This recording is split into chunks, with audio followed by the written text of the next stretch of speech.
So hello everyone, welcome to this video. आज हम एक क्वेश्चन करेंगे फ्रॉम जेई एडवांस 2015 जो कि रे ऑप्टिक्स का क्वेश्चन है रिलेटेड टू प्रिज्म्स। तो ये क्वेश्चन थोड़ा सा डिफरेंट है। इट्स स्लाइटली इंटरेस्टिंग क्वेश्चन जिसमें थोड़ा कुछ अलग सी चीज़ पूछी जा रही है। तो अगर आपकी प्रैक्टिस अच्छी है रे ऑप्टिक्स चैप्टर में और आप कॉन्फिडेंट हैं, so you should definitely go for it. And I will move in to the solution now. तो हमें गिवन है कि एक प्रिज्म है which is an equilateral prism of refractive index n and a ray of light is incident on one face at a angle of incidence 60 degrees, and if we vary the values of n, the angle at which the ray emerges on the other side, which is theta, the angle of emergence theta changes. So n change करने से theta change हो जाएगा, इसमें कोई surprising बात नहीं है, right? तो फिर गिवन है कि n इक्वल टू √3 है तो थीटा इक्वल टू 60 डिग्रीज होगा, ओके? और उस वैल्यू पे, मतलब n इक्वल टू √3 और थीटा इक्वल टू 60 पे d theta by D n कितना होगा, ये पूछा जा रहा है। सो बड़ी इंटरेस्टिंग सी बात है कि डेरिवेटिव पूछा जा रहा है। So this is the derivative. तो इसका क्या मतलब है? इसका ये मतलब है कि अगर हम n को वेरी कर रहे हैं तो थीटा चेंज होगा, राइट? तो इसका मतलब theta is a function of n, theta is a function of n, and therefore the derivative is defined. मतलब अगर थीटा को हम n के फंक्शन की तरह एक्सप्रेस करें, यहाँ पे गिवन भी है क्वेश्चन में, making an angle theta of n, theta as a function of n। तो बेसिकली हमें थीटा को as a function of n express करना है और फिर उसको डिफ्रेंशिएट करना है। तो क्या करेंगे? तो ऑब्वियसली ये जो अंदर के एंगल्स होते हैं, so the angle of refraction on this side and angle of incidence on the other side, तो उसको R1 R2 लेते हैं। This is the standard way of labelling these angles. और ये R1 प्लस R2 इस angle of refraction के equal होते हैं, मतलब एंगल ऑफ प्रिज्म के इक्वल होते हैं, sorry, right? So angle of prism is 60 degrees because it is equilateral, right? So we know that R1 plus R2 is 60 degrees, right?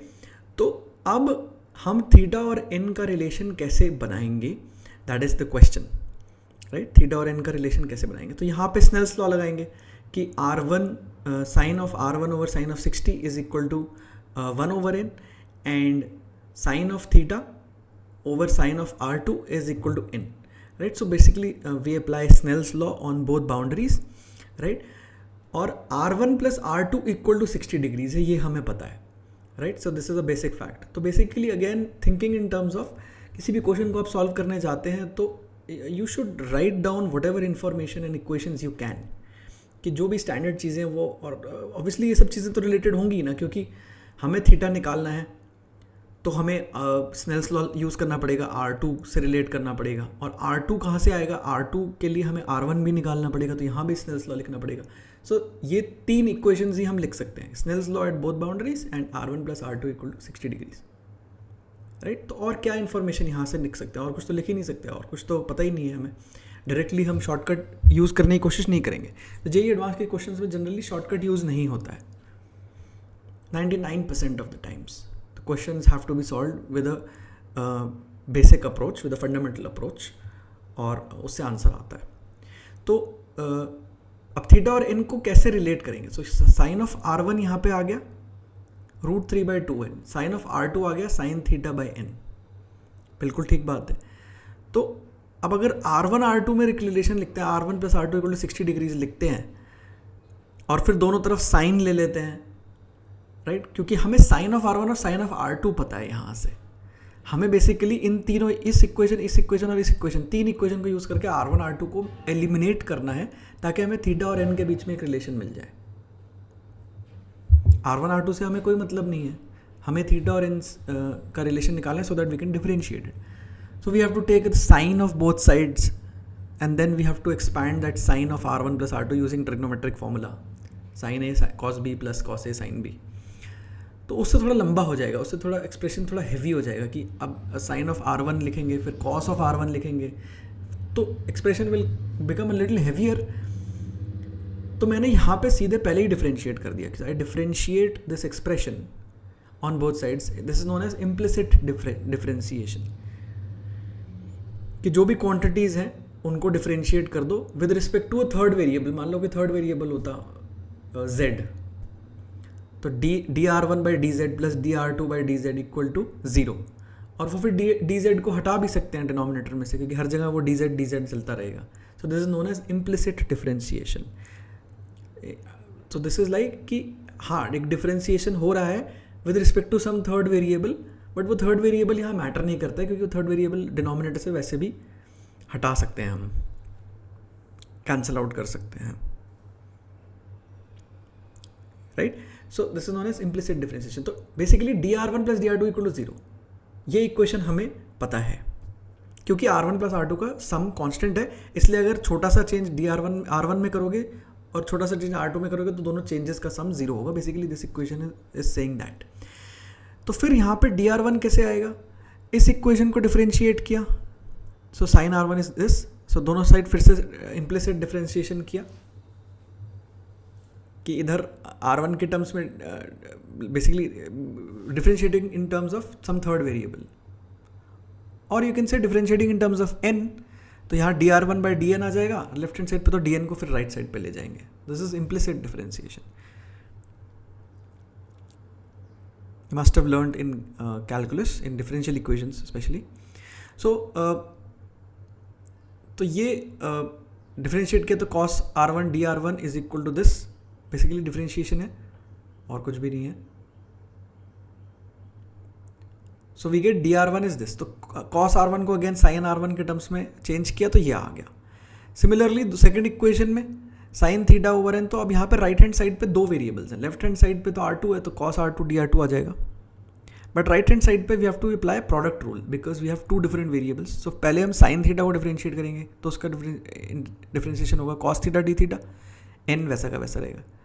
Plus फिर हम 1/n को डिफरेंशिएट करेंगे, तो minus 1/n square into D N आ जाएगा. So we get this using product rule. And now again cos R2 has to be replaced from here, so we get this expression.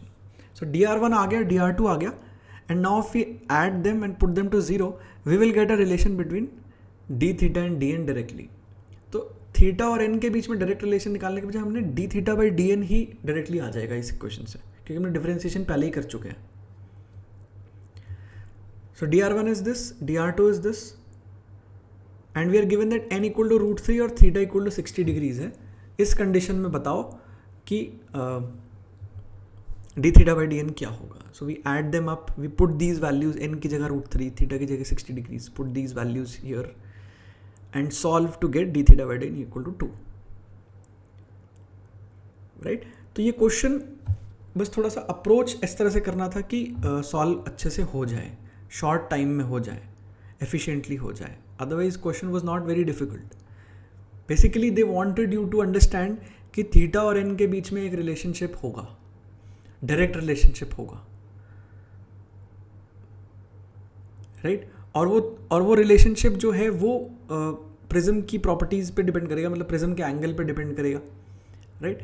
तो basically यहाँ जो given है कि n equal to √3 पे value of theta is 60 degrees, ये हम निकाल भी सकते थे. तो मतलब हमें अगर ये इंसिडेंट एंगल 60 डिग्रीज गिवन है, ये एपेक्स एंगल 60 डिग्रीज गिवन है, और n इक्वल टू √3 गिवन है, तो we can find this theta. Applying Snell's law here you will get that R1 is 30 degrees, then R1 plus R2 is 60, so R2 is also 30 degrees. Then applying Snell's law again here you will get that theta is 60 degrees.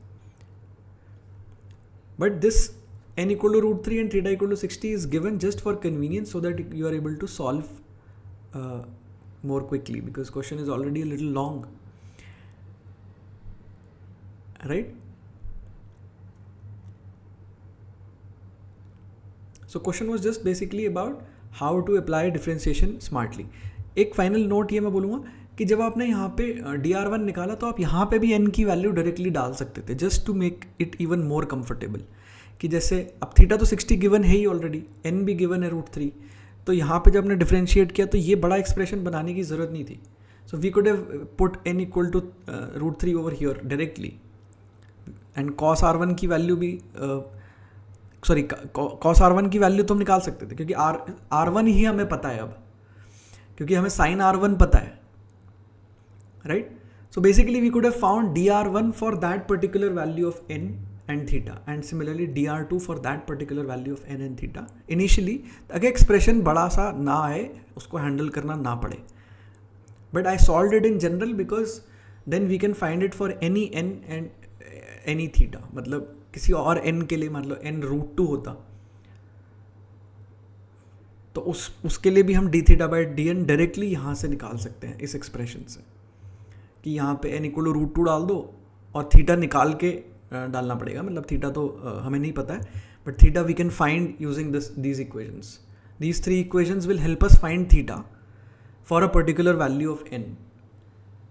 और जो equation differentiate करने के बाद आई है, then for that value of n and theta, जो differentiate करने के बाद जो इक्वेशन आई है, उससे हम d theta by D n निकाल सकते हैं for that value of n and that value of theta. So we can do it for any theta and any n. So I hope you liked the solution and you understood it, and you can go over it again if you did not, and you should definitely practice it again. और important ये है, इससे ये सीखना important है इस question से कि हम एग्जाम सिचुएशन में कैसे ये सोचते हैं कि हमारी अप्रोच कैसी होनी चाहिए, and that also depends on how good our practice is. तभी हम सोच पाते हैं. एग्जाम में आइडिया तभी आता है when our practice is better. So we know कि ये क्वेश्चन कैसे अप्रोच करने से सबसे स्मार्टली सॉल्व हो जाएगा. अगर हम पूरी थ्योरी इसमें खोल के बैठेंगे तो it will take more time, it will take lot of time. So that is why practice is important. So thanks for watching.